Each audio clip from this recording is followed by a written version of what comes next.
दोस्तों नमस्कार। कई बार आपने देखा होगा कि गाय भैंस में, विशेष तौर से उनके बच्चों में रेक्टल प्रोलप्स की शिकायत हो जाती है, यानी गुदा द्वार जो है वो बाहर दिखने लग जाता है, बाहर लटकने भी लग जाता है कई बार। तो इसके पीछे क्या रीजन रहते हैं? हमारे एक सब्सक्राइबर भाई की ये चिंता है, वो है इंटरेस्टिंग फैक्ट्स, और उन्होंने हमसे पूछा है कि रेक्टल प्रोलप्स की क्या कोज होती है और ट्रीटमेंट भी बताइए। देखिए, जितने रेक्टल प्रोलप्स के कारण होते हैं, अगर उन्हें हम दूर करते जाएंगे तो इसका इलाज भी हो जाएगा। तो रेक्टल प्रोलप्स अगर मान लीजिए कि काफ़ी दिनों से हो रहा है तो उसके पीछे रीजंस अलग हो सकते हैं। तो तुरंत एकदम से हुआ है तो उसके पीछे रीजंस अलग हो सकते हैं, यानी काफ़ी दिन से हुआ है तो अलग रीज़न है, काफ़ी दिन से चल रहा है, कभी कभी पिछले महीने हुआ था, 15 दिन पहले भी हुआ था, 5 दिन पहले भी हुआ था, 4 दिन पहले भी हो गया, तो उसके पीछे रीज़न अलग हो सकते हैं, जो कि होती है क्रॉनिक स्टेज और एक होती है एक्यूट स्टेज। तो क्रॉनिक स्टेज और एक्यूट स्टेज दोनों हो सकती है। एक्यूट में मतलब पहले ठीक था और अभी ये प्रॉब्लम जो है वो क्रिएट हो गई है। तो अगर हम रीजंस लें तो रीजंस को ही आगे जान करके रीजन जान लेंगे तो ट्रीटमेंट भी हम जान लेंगे। तो सबसे बड़ा और रेक्टल प्रोलप्स का जो रीजन होता है फ्रेंड्स, वो होता है पेट में कीड़े, यानी कि पेट के कीड़े। सबसे बड़ा कारण पेट के कीड़े।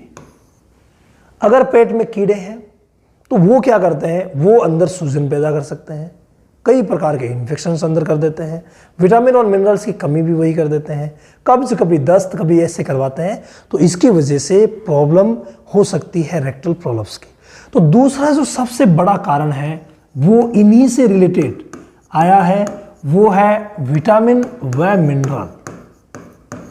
मिनरल्स।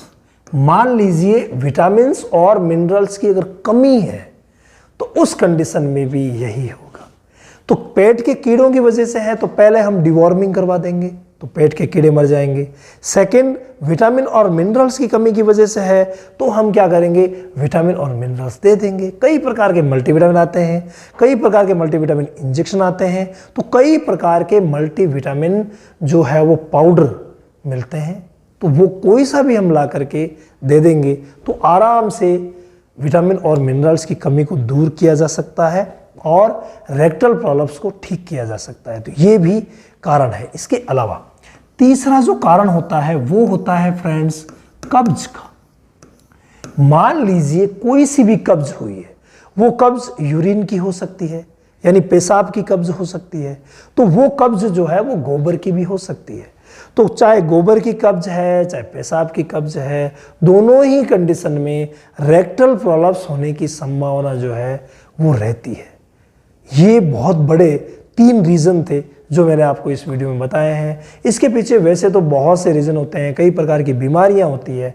जैसे अगर पथरी की शिकायत हो गई, मान लीजिए काँप में अधिकतर पथरी की शिकायत होती है, तो जब पथरी की शिकायत हो जाती है तो उस कंडीशन में भी रेक्टल प्रोलप्स जो है वो दिखाई देता है। हालांकि कब्ज हम पेशाब की और दोनों ही लेते हैं, लेकिन फिर भी पथरी जो है वो हम अलग लेंगे।